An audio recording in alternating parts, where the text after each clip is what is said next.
Welcome back, Care Partners. Lisa's mom screamed, "Don't touch me," as Lisa tried to help her into the shower. Heartbreaking, but sadly not uncommon for many of you dementia care partners. Bath refusal, as some of you may know, is rooted in fear and trauma, as well as miscommunication during the process. Today, I'm going to explain to you why bath refusals happen in a dementia-affected brain, as well as some of the strategies that you can do to bring more calm and safety to your loved one with dementia. For those of you who are new here, my name is Dr. Sinclair. I'm a neuropsychologist and dementia care specialist. Let's jump right on in. Before we jump on in, Care Partners, I want for you to first imagine that you've been abducted by aliens. You are now in this alien spaceship.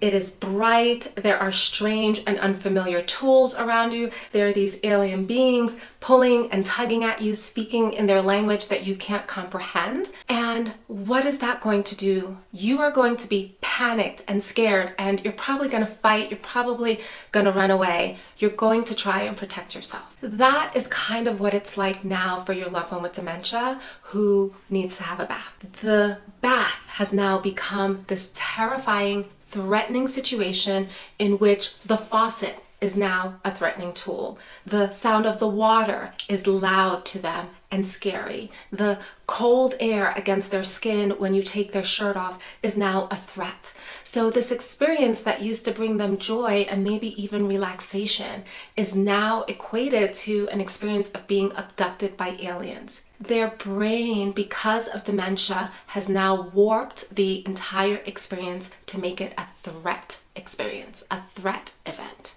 People with dementia often misinterpret the world around them. So the bath experience has now become an experience like being up in the spaceship.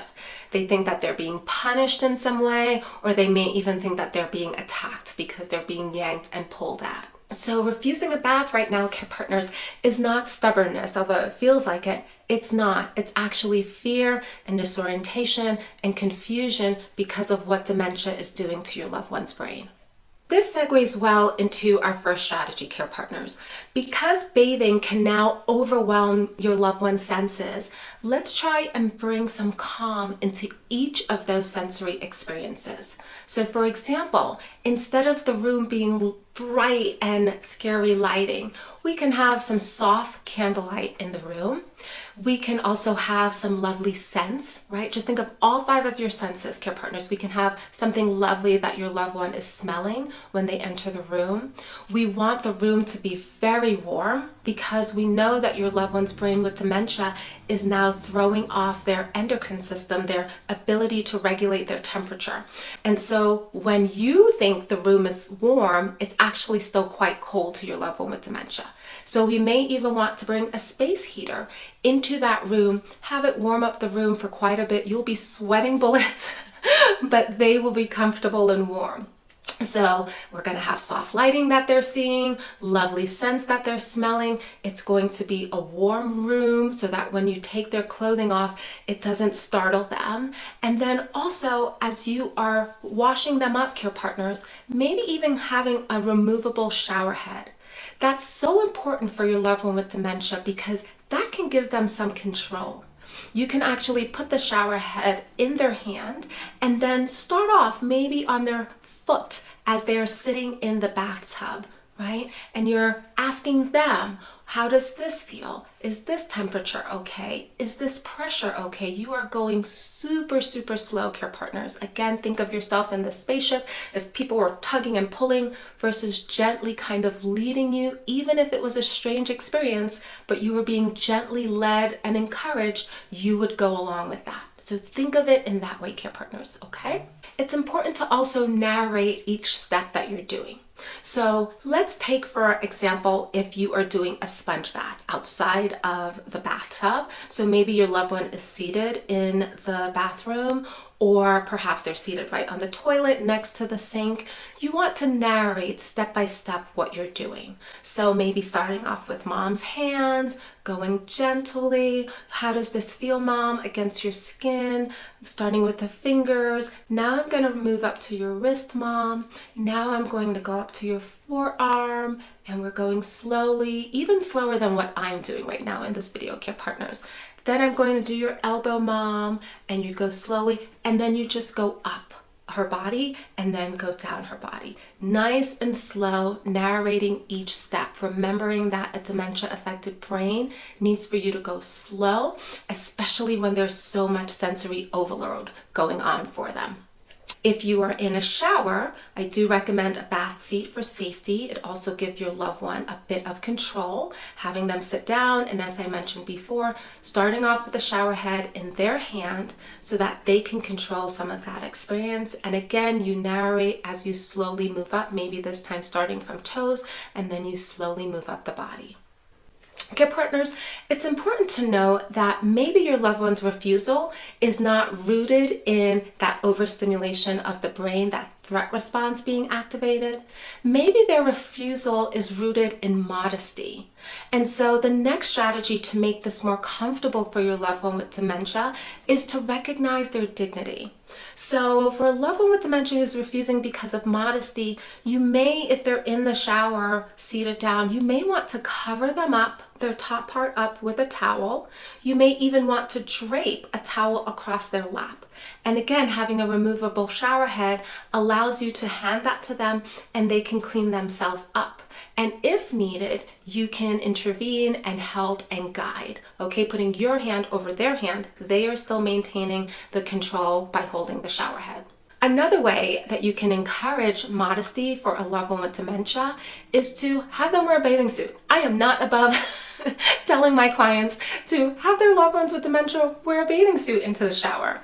In that way, they can just slide the bathing suit over their private parts and then they can use the shower head to wash themselves that way.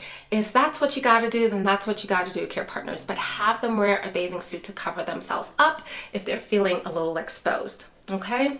Another strategy for these care partners is to bring in an aid. When a loved one with dementia is no longer able to shower themselves but refusing your help because of, again, modesty, bring the aid in to help. We would often enjoy or prefer having an aid, some stranger, help us in certain scenarios than our loved ones, right? I often hear this with some fathers and their daughters. The fathers do not want their daughters, their adult daughters, bathing them. And so in that case, care partners, it may be time to bring an aid in. If this is at all helpful for you, care partners, then please go ahead and comment below what's resonating for you, particularly if this video allows you to understand your loved one's experience just a little bit better. Go ahead and comment below, like or subscribe, and share with another dementia care partner who's struggling to get their loved one to take a bath. Our next strategy to keep in mind to create a calm bath time routine, care partners, is to remember that predictability helps. So having a set time during the day, during the week in which your loved one has that bath or that shower.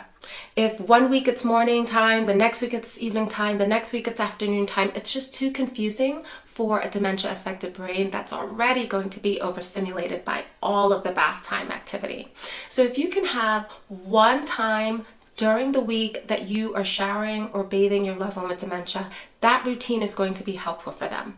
Especially if they see you bringing in the heater into the bathroom, bringing in the flameless candle, or lighting a candle and bringing it into the bathroom. You're bringing in some lovely scents to soothe and stimulate the brain in a calming way. You also have some lovely music that you're going to bring into the bathroom so that they can hear. Your loved one, as they see you setting all of that up, gets cued, okay, the bath time is coming now. This is an experience that I like and I enjoy because it's calming. Okay, care partners, so if you can set up that routine for your loved one with dementia, you are creating a calmer space for them and for yourself. Our next strategy, care partners, to creating a calmer space is to try alternatives. Some days you may have set up the bathroom for a bath or a shower, but your loved one is still refusing. In that case, you want to give them a sponge bath. Amazon also have these bath wipes that you can use to clean your loved one with dementia. It's important to know that as your loved one ages, they don't necessarily need to have baths every single day. But because of their propensity towards getting infections, you do want to make sure that they're cleaned every day, but not necessarily having a bath or a shower. So I'm going to go ahead and link below some of those adult wipes to help your loved one stay clean in between those shower days. So be flexible, care partners. If your loved one is usually compliant because of the routine that you set up, when they've they're refusing, then feel free to use alternatives. Finally, care partners, another way to set up a calmer bath routine is to recognize that safety matters. In addition to the overstimulation that's happening with your loved one's brain, they are getting more frightened from the bathroom experience because we are at higher risk of an accident in our bathrooms, whether you have dementia or not. And so you want to set that space up in a safe way as much as possible. And you don't have to do it on your own. For example, you can ask your physician to send in a OT eval. An OT evaluation, an occupational therapist, that's what OT stands for, occupational therapist, will come to your home and evaluate the home for safety if you have a loved one with dementia. They will look in the bathroom, they will look in the bedroom, they will look all throughout the house and then give recommendations and will even order, if you like, some of the tools to be delivered to your home to set the home up in a safe way. So I recommend oftentimes to my clients to request an OT referral from their physician so that this professional can come into the house and set the house up in a safe way for you. And particularly the bathroom. You will need hand grips, you may need some mats to be in the bathtub, you may need a shower seat, etc., etc. Let the professionals help you in that way. So now, care partners, you know that bath refusal is oftentimes rooted in fear, in confusion, as well as even in modesty. And so your role, care partners, is going to show up for your loved one with dementia in a calm way, respecting their dignity. Keep going back to that metaphor that I gave you of being in an alien spaceship. That's exactly what it likely feels like now for your loved one with dementia. What could be calming for you if you were in that situation? And similarly, you can give that to your loved one.